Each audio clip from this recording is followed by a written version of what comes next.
Uwasilishaji wa Anna. Dini ya ulimwengu mwahidiwa wa nyakati zote. Imani ya Kiba ni dini ya ulimwengu ambayo kusudi lake ni kuunganisha jamii zote na watu katika hoja moja ya ulimwengu na imani moja kwa watu wote. Waba ni wafuasi wa Bahul, ambaye wao huamini ndiye mwahidiwa wa nyakati zote. Kama ujuavyo, mapokeo ya karibu kabisa kila watu huwa pamoja na ahadi ya wakati ujao, wakati amani na mapatano vitasimamishwa duniani na binadamu wataishi katika ufanisi. Tunaamini kwamba saa ile iliyoahidiwa imekuja na kwamba Bahul ni yule mtu mkuu ambaye mafundisho yake yatasaidia jamii ya binadamu kujenga ulimwengu mpya. Katika mojawapo ya maandiko yake, Bahul husema, kile ambacho Bwana ameamuru kama tiba kuu na chombo cha nguvu kabisa kwa uponyaji wa ulimwengu wote ni muungano wa watu wake wote katika hoja moja ya ulimwengu, imani moja kwa watu wote. Mungu hajulikani. Kama ni sawa kwako, fundisho la kwanza kati ya mafundisho ya Bahul ambalo nitakuelezea ni juu ya Mungu na uhusiano wetu naye. Bahul hutufundisha kwamba Mungu hajulikani katika asili yake. Hii ina maana kwamba tusifanye sanamu za Mungu akilini mwetu, kumfikiria yeye, kwa mfano, kama mtu. Kwa ujumla, kile ambacho kimeumbwa hakiwezi kumwelewa muumba wake. Kwa mfano, meza haiwezi kuelewa asili ya fundi seremala ambaye aliitengeneza. Kuwepo kwa fundi seremala hakufahamiki kabisa kwa vitu avitengenezavyo. Mungu ni muumba. Mungu ni muumba wa vitu vyote. Yeye amezifanya mbingu na dunia, pamoja na milima yake na mabonde, majangwa yake na bahari, mito yake, makonde yake na miti. Mungu ameumba wanyama na Mungu amemuumba binadamu. Sababu ya kuumbwa kwetu, tunaambiwa na Bahul, ni upendo. Yeye husema, tuliumbwa kutokana na upendo. Ewe mwana wa mtu, nilipendezwa na kuumbwa kwako na ndipo nikakuumba. Kwa hiyo nipende ili niweze kulitaja jina lako na kuijaza roho yako kwa pumzi ya uzima. Agano la milele. Hivyo ingawa kuweko kwa Mungu kuko mbali na kuelewa kwetu, upendo wake hugusa maisha yetu na nafsi zetu bila kukoma. Njia ambayo upendo huu utiririkavyo kwetu ni kupitia agano lake la milele. Kulingana na agano la milele hili, Mungu kamwe hatuachi peke yetu na bila uongozi. Wadhihirishaji wa Mungu. Wakati wowote jamii ya binadamu huenda mbali naye na kusahau mafundisho yake, mdhihirishaji wa Mungu hutokea na hufanya mapenzi yake na kusudi kujulikana kwetu. Neno hili dhihirisha maana yake kufunua, kuonesha jambo fulani ambalo halikujulikana kabla. Wadhihirishaji wa Mungu ni nafsi zile maalum ambao hufunua kwa jamii ya binadamu neno na mapenzi ya Mungu. Hivyo wakati tuwasikilizapo wao, tunaitika mwito wa Mungu. Neno hili dhihirisha maana yake kufunua, kuonesha jambo fulani ambalo halikujulikana kabla. Wadhihirishaji wa Mungu ni nafsi zile maalum ambao hufunua kwa jamii ya binadamu neno na mapenzi ya Mungu. Hivyo wakati tuwasikilizapo wao, tunaitika mwito wa Mungu. Lakini tufikirie kuchukua kioo kilichong'arishwa vizuri na kukielekeza kwenye jua. Ndani mwake tutaona mfano wa jua, na kadiri kioo king'arishwavyo vizuri kabisa, mfano huo utakuwa kamili zaidi. Wadhihirishaji wa Mungu ni kama vioo kamili ambavyo huakisi mwanga wa Mungu katika utukufu wake wote. Na vioo vyote hivi huakisi mwanga ule ule. Wakati Mungu hatuwezi kumfikia, nafsi hizi kamili hutujia wakati kwa wakati, huishi miongoni mwetu, hutupa mwongozo na hutujaza nguvu tunazohitaji ili kuendelea kimwili na kiroho. Wakati wa udhihirisho mpya. Una bahati kukuzwa kulingana na mafundisho yaliyotumwa na Mungu kwa jamii ya binadamu kama miaka 2000 hivi iliyopita kupitia mdhihirishaji wake, Kristo, ambaye daraja lake ni lile la Mwana wa Mungu. Sasa unaweza kupokea mafundisho ya mdhihirishaji mpya, Bahul, ambaye jina lake maana yake utukufu wa Mungu. Mafundisho ya Bahul, hivyo, hupatana kabisa na mafundisho ya Kristo, lakini hushughulikia hali ya jamii ya binadamu kwa wakati huu. Kama ukifikiri kitambo juu ya hali mbaya ya jamii ya binadamu, nina hakika utakubali kwamba wakati umewadia kwa mdhihirishaji mwingine wa Mungu kutokea.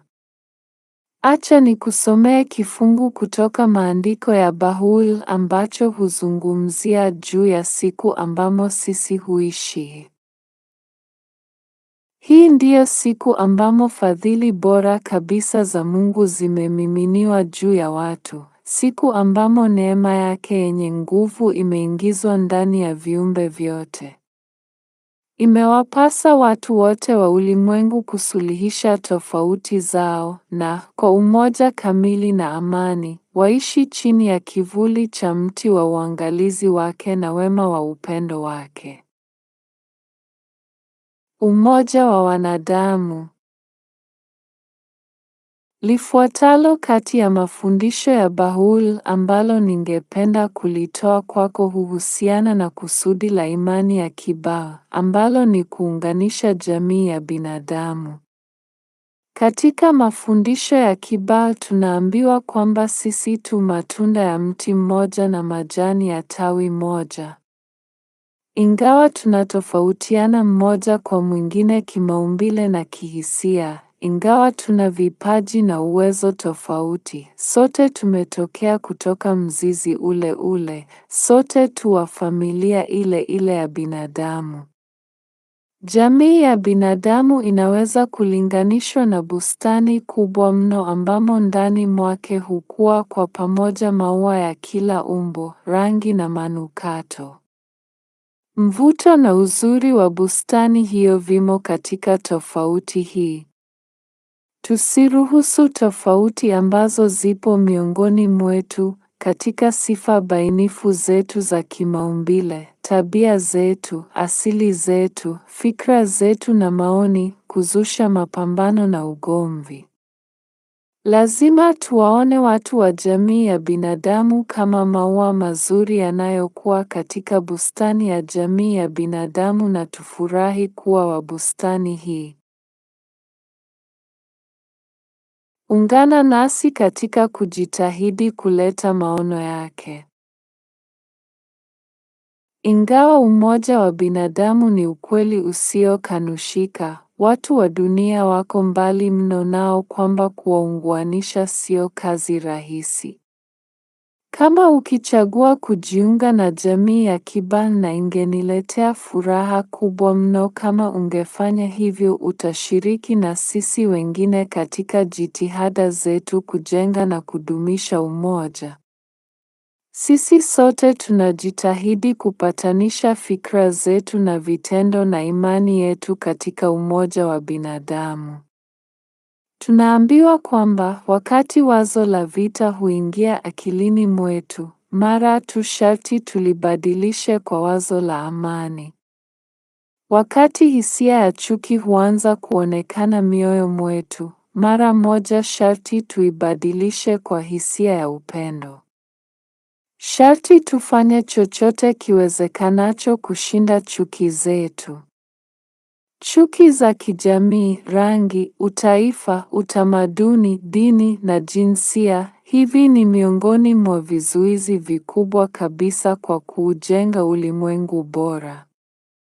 Vifungu vingi mno katika maandiko ya Kiba hutufundisha jinsi ya kutembea katika njia za umoja na jinsi ya kuwasaidia wengine kuchukua njia hiyo hiyo. Kuna kifungu kizuri sana kutoka mojawapo ya mazungumzo ya Abdul Ba ambaye baadaye nitamzungumzia ambacho nimekikariri. Yeye husema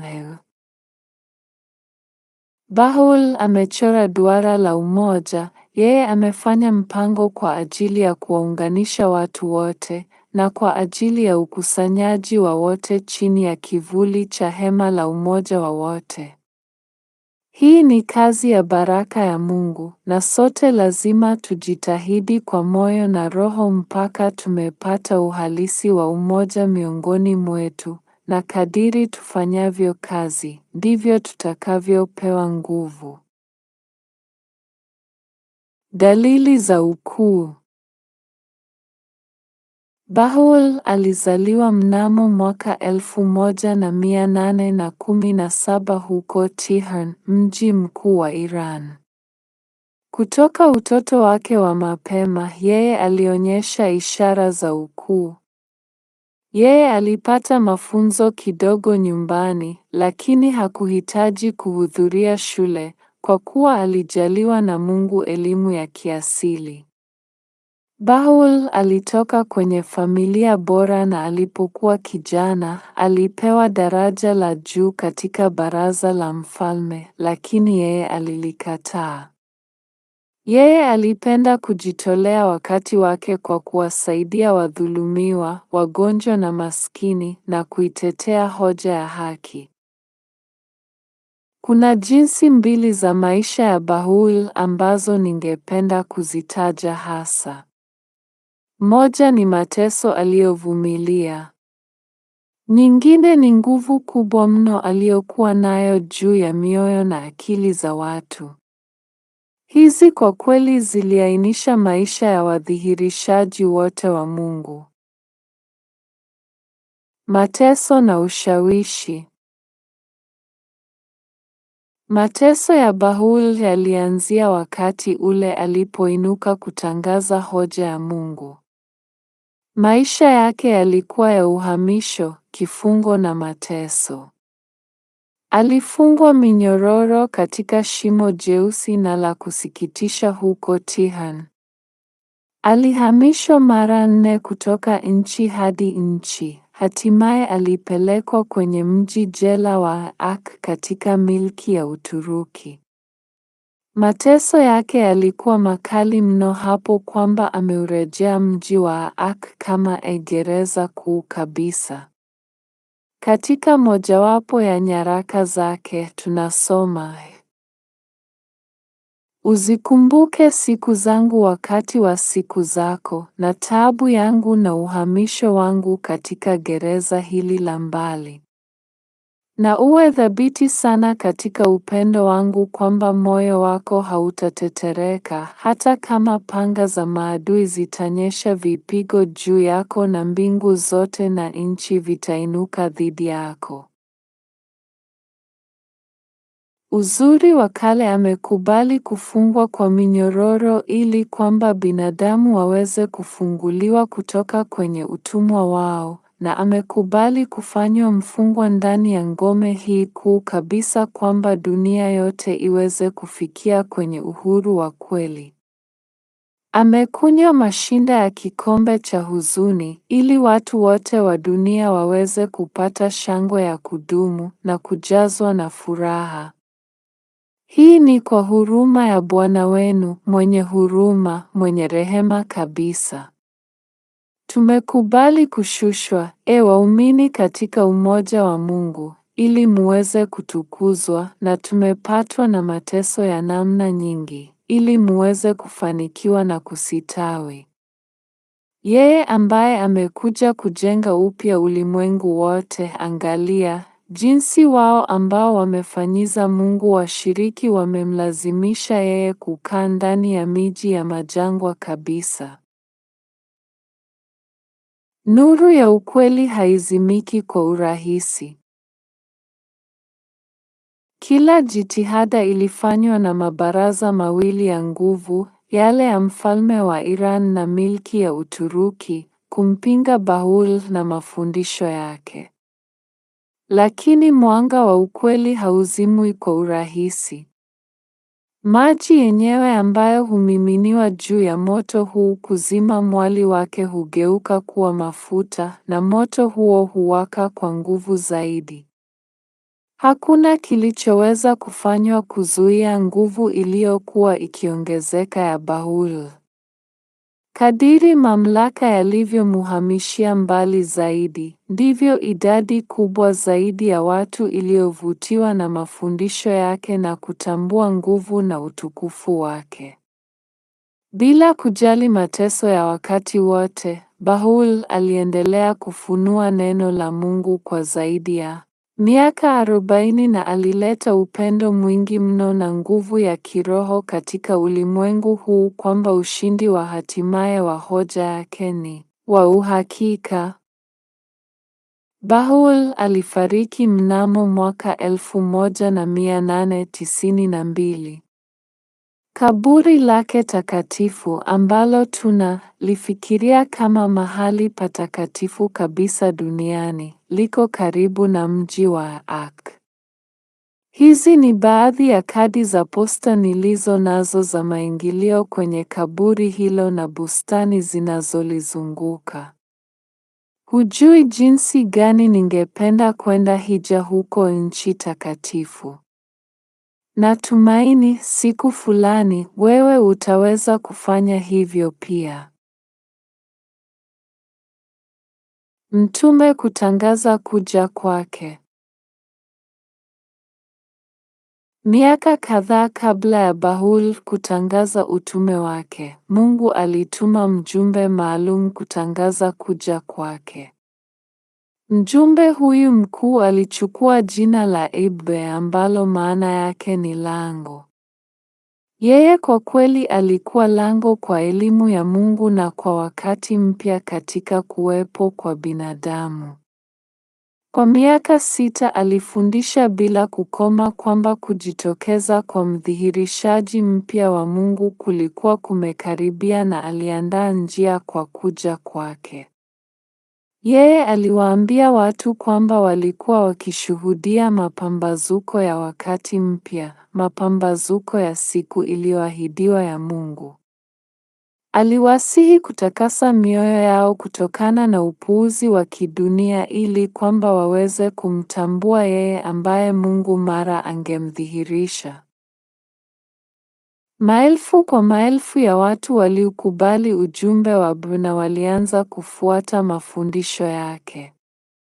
Lakini serikali ya Iran na makasisi wenye nguvu ambao waliutawala umma waliinuka dhidi yake.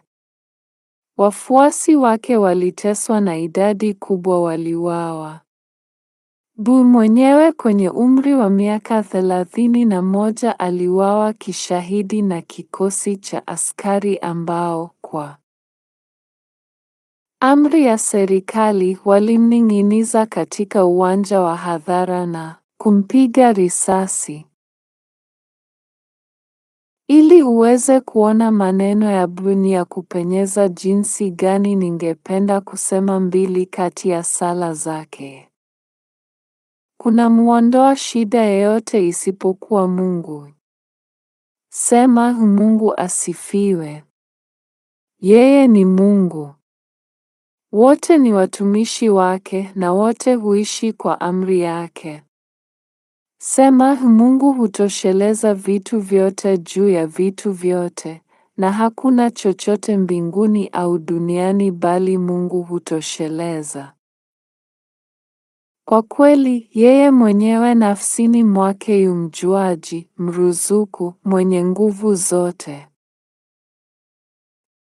Wabaa wengi huijua hasa sala hiyo ya kwanza kwa moyo na huisema kwa sauti kubwa au kiakili katika nyakati za shida.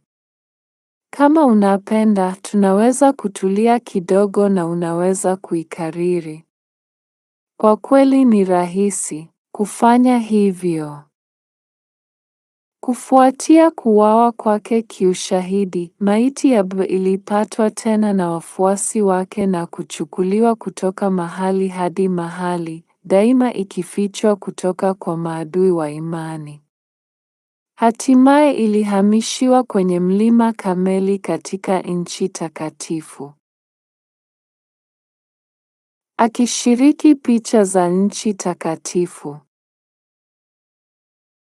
Hapa ninazo baadhi ya kadi za posta ambazo ningependa nikuonyeshe za kaburi takatifu lake huko Haifa na sehemu takatifu nyingine chache katika mji huo na huko Ak, ambayo iko upande wa pili wa Ghuba. Miji hii miwili pacha siku hizi ndio makao makuu ya ulimwengu ya kiroho na ya kiutawala ya imani ya Kibaha, makao ya kiroho, kwa sababu ni hapa kwamba makaburi matakatifu ya B na Bahul, vile vile sehemu takatifu nyingine nyingi, zipo.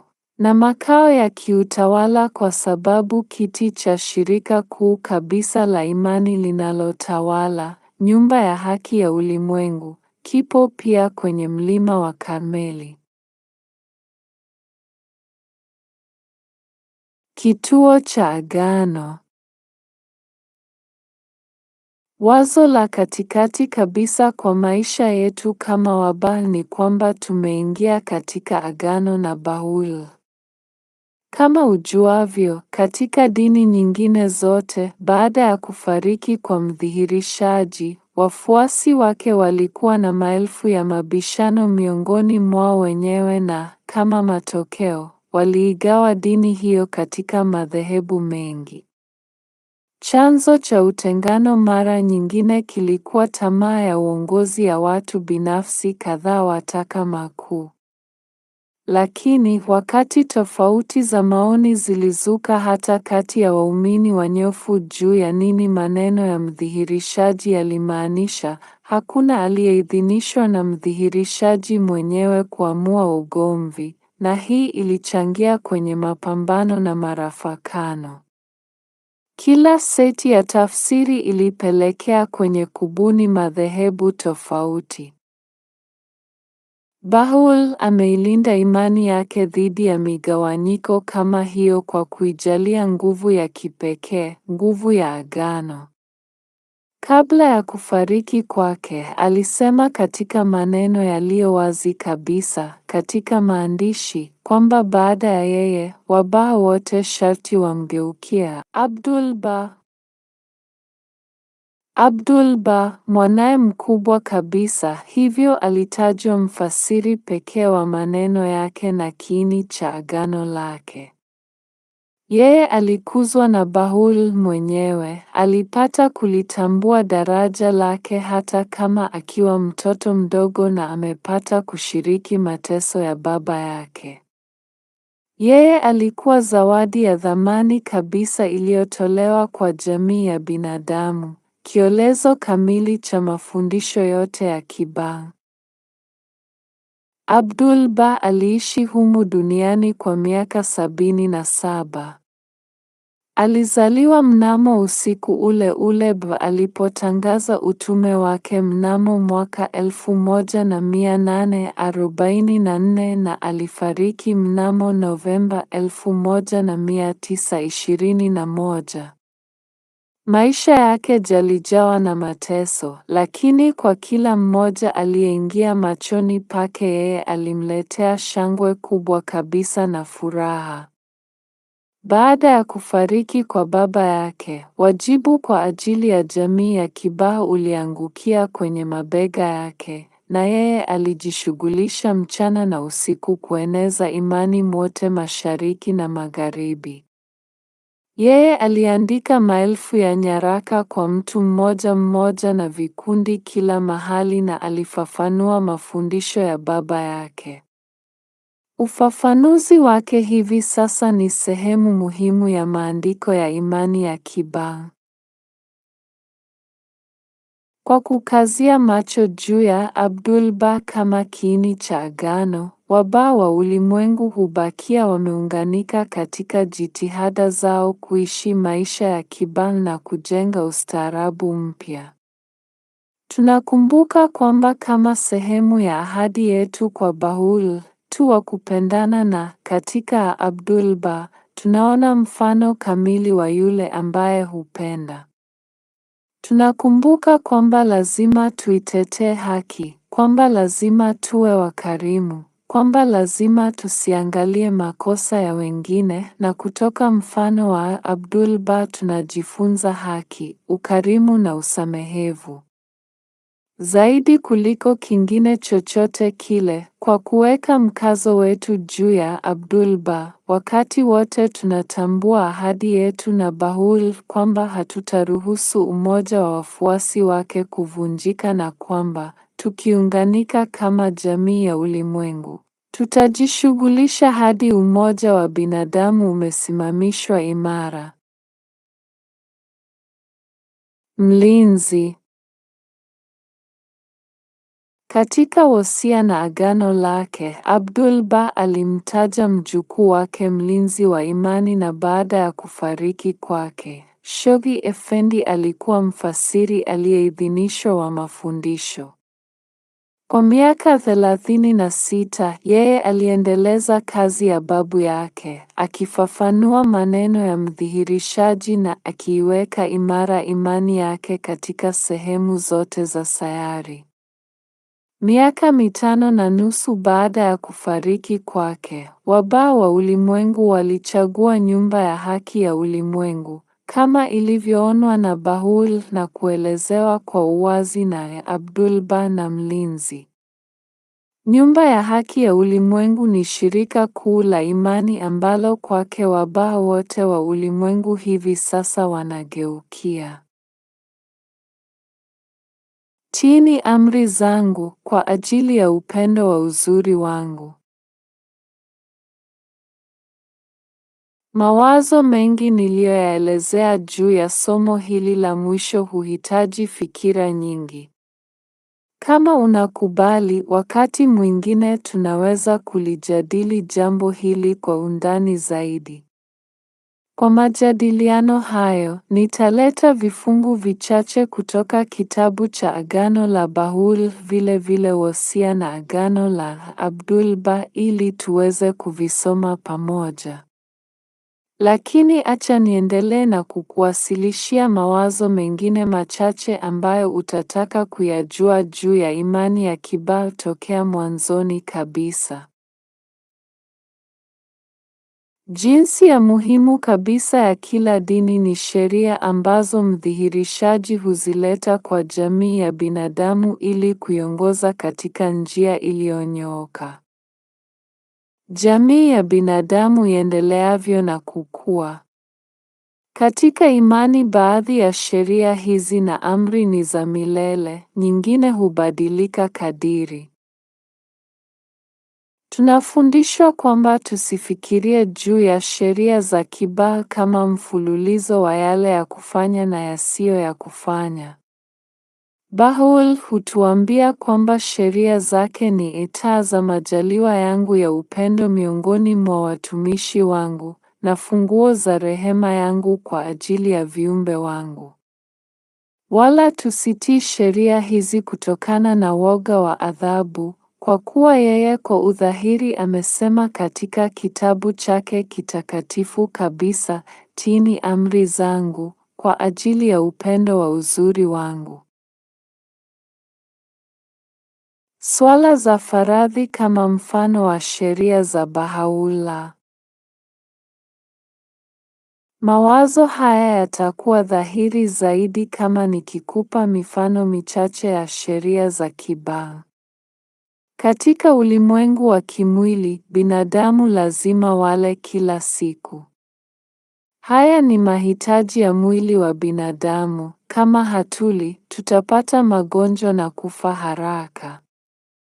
Hivyo, tunaweza kusema kula kila siku ni sheria ya uzima wa kimwili ambayo lazima itiiwe. Katika njia hiyo hiyo, mojawapo ya sheria za Baha'u'llah ni kwamba lazima tusali kila siku. Kama mwili wetu, roho yetu huhitaji chakula daima, na sala hutoa chakula kwa ajili ya ukuaji wetu wa kiroho. Kuna sala nyingi nzuri zilizofunuliwa na Baha'u'llah na Abdul-Baha ambazo tunaweza kuzisema wakati tu peke yetu au kuzisema katika mikutano. Baadhi ya sala hizi ni maalum na baadhi ni za faradhi. Sala moja ya faradhi husemwa na Wabaha kila siku wakati fulani kati ya adhuhuri na machweo. Sala hiyo husema: Nashuhudia, Mungu wangu, kwamba wewe umeniumba mimi kukujua wewe na kukuabudu wewe. Nashuhudia katika wakati huu juu ya unyonge wangu na uwezo wako, juu ya umaskini wangu na utajiri wako.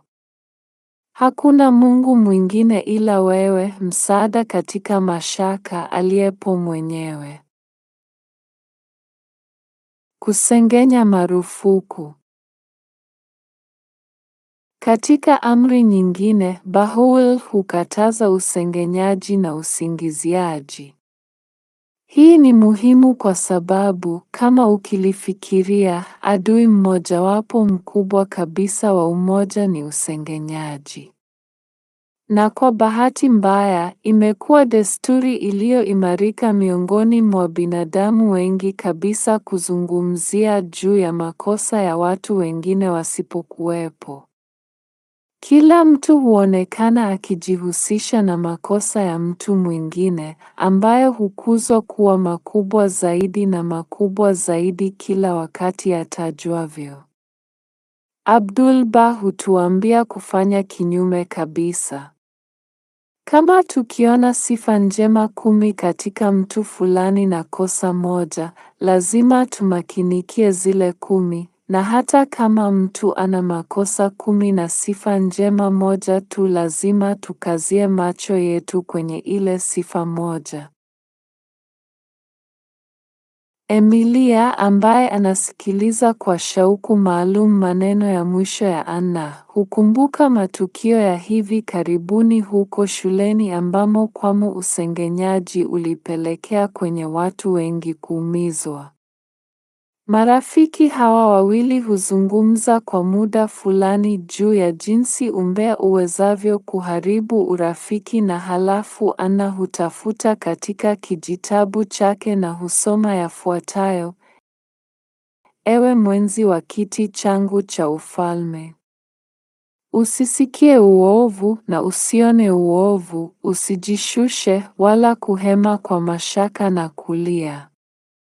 Usiseme uovu ili usiweze kuusikia ukisemwa kwako, na usiyakuze makosa ya wengine ili makosa yako mwenyewe yasije yakaonekana makubwa, na usimtakie fedheha yeyote ili fedheha yako mwenyewe isifichuliwe. Ishi basi siku za uhai wako, ambazo ni chache kuliko muda mfupi upitao, ukiwa na akili yako isiyo na mawaa, moyo wako usio na uchafu, mawazo yako safi, na asili yako iliyotakasika, ili kwamba, ukiwa huru na aliyeridhika, uweze kuliwekea mbali umbo hili la mauti na kwenda kwenye paradiso. isiyoelezeka na kuishi katika ufalme wa milele hata milele. Kunywa pombe kama moja ya shida kuu za kijamii leo. Ingawa hii haituathiri sisi sana katika umri wetu, ungejua pia kwamba Baul hukataza unywaji wa pombe na, bila shaka, matumizi mabaya ya madawa. Unywaji wa pombe kwa kweli ni mojawapo ya maovu makubwa ya kijamii ambayo yapo siku hizi ulimwenguni. Ni mojawapo ya vyanzo vya kawaida kabisa vya vurugu na uangamizaji wa maisha mazuri ya familia. Kukuambia ukweli, sijapata kuelewa kamwe kwa nini watu wangetumia kitu ambacho huingilia akili zao na kuwafanya wapoteze uwezo wao kufikiri kwa udhahiri. Unywaji huwafanya watu waweze kutenda mambo ya aibu, wakati tumeumbwa hasa bora. Najua teuzi zuri kutoka maandiko ya Baul juu ya ubora. Ewe mwana wa Roho, nilikuumba tajiri, kwa nini unajishusha kwenye umaskini? Nilikuumba bora, kwa nini unajitweza? Kutoka katika kiini cha maarifa nilikupa uhai, kwa nini unatafuta elimu kutoka mwingine kando yangu? Kutoka katika udongo wa upendo nilikuumba, kwa nini unajishughulisha na mwingine? Geuza macho yako kwako mwenyewe, ili uweze kuniona nikisimama ndani yako, mwenye nguvu, mwenye uwezo na aliyepo mwenyewe. Wajibu wa kuelimisha watoto. Amri nyingine ya Baul, ambayo ni mojawapo ya zile nizipendazo sana, ni kuhusu wajibu wa wazazi na jamii kuelimisha watoto. Hapa katika kijitabu changu nina kifungu kifupi kutoka maandiko ya Abdul Baha ambacho huelezea jambo hili vyema. Kwa hiyo, wapendwa wa Mungu na vijakazi wa mwenye rehema lazima wawafunze watoto wao kwa uhai na moyo na kuwafundisha katika shule ya njema na ukamilifu. Lazima wasizembee katika jambo hili, lazima wasiwe wasiostadi. Kwa kweli, kama mtoto hakuishi kabisa ingekuwa bora kuliko kumwacha akue mjinga, kwa kuwa mtoto huyo asiye hatia katika maisha ya baadaye angeteswa na kasoro nyingi, awajibikaye na kuulizwa na Mungu, akilaumiwa na kukataliwa na watu. Ni dhambi gani hii? Ingekuwa na kukosa kulioje! Wajibu wa kwanza wa wapendwa wa Mungu na vijakazi wa mwenye rehema ni huu: lazima wajitahidi kwa njia zozote zile ziwezekanazo kuelimisha jinsia zote mbili, kiume na kike, wasichana kadhalika wavulana, hakuna tofauti yeyote ile kati yao. Ujinga wa wote ni wa kustahili lawama, na uzembe katika masuala yote mawili ni wa kushutumiwa. Je, wale wajuao na wale wasiojua wako sawa? Mwaliko wa kujiunga na dini hii. Nina hakika unafahamu kwamba ninakualika kujiunga na dini na sio tu kukubali mkusanyo wa kanuni nzuri.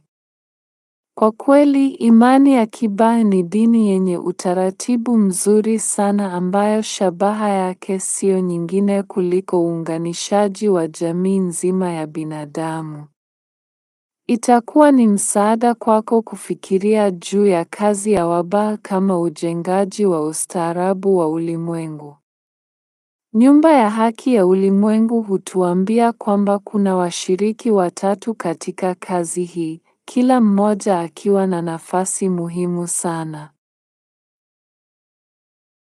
Mtu binafsi kama mshiriki wa kwanza maisha hapa ikilinganishwa na mtoto mchanga tumboni. Mshiriki wa kwanza ni muumini mmoja mmoja. Ni wajibu wa mtu huyu binafsi kubakia imara katika agano, kujitahidi kila siku kupatanisha maisha yake na mafundisho ya Baul, na kuihudumia jamii ya binadamu. Wakati wote akifahamu lile jambo la ukweli kwamba maisha hayaishi na kifo na kwamba uhusiano wa mtu na Mungu ni wa milele. Baada ya kifo, roho zetu huwa huru na hudumu kuendelea kuelekea Mungu milele na milele. Maisha yetu hapa ni sawa sawa na maisha ya mtoto mchanga tumboni mwa mama. Kwa miezi ipatayo 9 hivi mtoto hukuza uwezo macho, masikio, mikono na kadhalika kutumiwa baadaye katika ulimwengu huu. Kwa jinsi hiyo hiyo, tu wa kukuza hapa uwezo wa kiroho ambao tunauhitaji kwa kuendelea katika malimwengu mengine ya Mungu. Bila shaka hatutimizi kusudi letu kwa kulifikiria tu juu yake. Imetubidi tufanye kazi, tuwahudumie binadamu wenzetu na kushirikiana elimu tuliyo nayo na wengine. Jumuiya kama mshiriki wa pili. Mshiriki wa pili ni ile jamii. Binadamu hawakuumbwa kuwepo peke yao.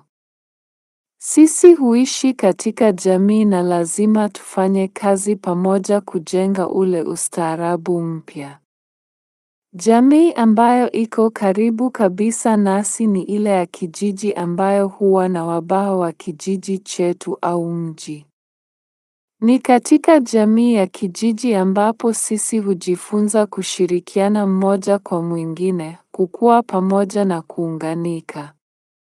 Zaidi ya kuwa washiriki wa jamii ya kijiji, sisi pia tu washiriki wa ile jamii ya kitaifa na halafu jamii ya kibaha ya ulimwengu mzima ambayo wakati wote inapanuka na kuvutia watu kutoka kila asili ya kidini, jadi na utaifa. Taasisi kama mshiriki wa tatu. Ulimwengu hutuambia huwakilisha yule mshiriki wa tatu katika ujenzi wa huo ustaarabu mpya. Hili ni somo ambalo juu yake imetubidi tulizungumzie kidogo zaidi wakati twajadili agano. Kwa hivi sasa, acha nitaje tu kwamba katika amri za Baul zimo nyingi ambazo huhusiana na jinsi jamii ingebidi isimamiwe. Zamani, wadhihirishaji wa Mungu hawajapata kusema mengi juu ya jinsi wafuasi wao wajisimamie wenyewe na watu walitakiwa kugundua jinsi ya kufanya jambo hili wenyewe. Lakini katika suala la imani ya kibaha, Baul ameleta utaratibu wa kiutawala wake mwenyewe. Maana yake ni kwamba yeye ametuambia ni mashirika gani imetubidi kuyabuni, jinsi gani inabidi yafanye kazi, na jinsi gani jamii ya binadamu inabidi itawaliwe. Tayari tumezungumzia juu ya shirika kuu kabisa ambalo ni nyumba ya haki ya ulimwengu.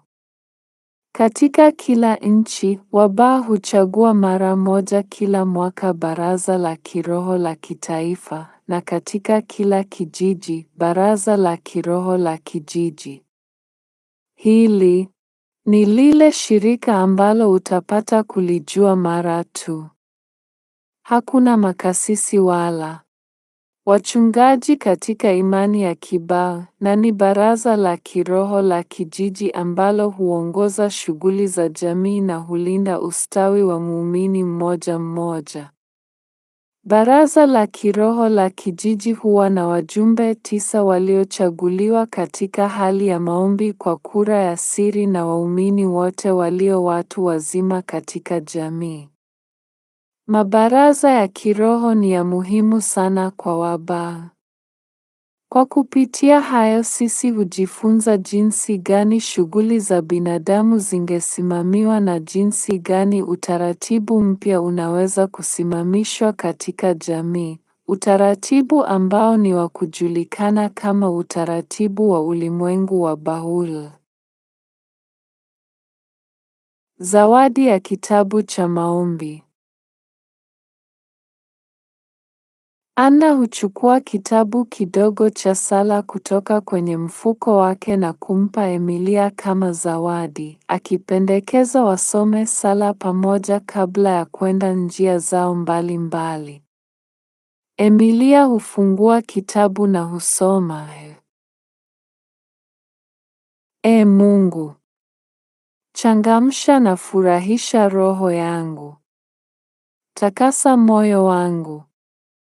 Angazia nguvu zangu. Naweka shughuli zangu zote mikononi mwako. Wewe u kiongozi wangu na kimbilio langu. Sitakuwa mwenye huzuni na majonzi tena, nitakuwa mtu mwenye furaha na shangwe.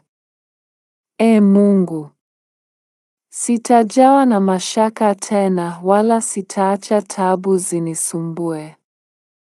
Sitafikiri sana juu ya vitu visivyofaa vya maisha.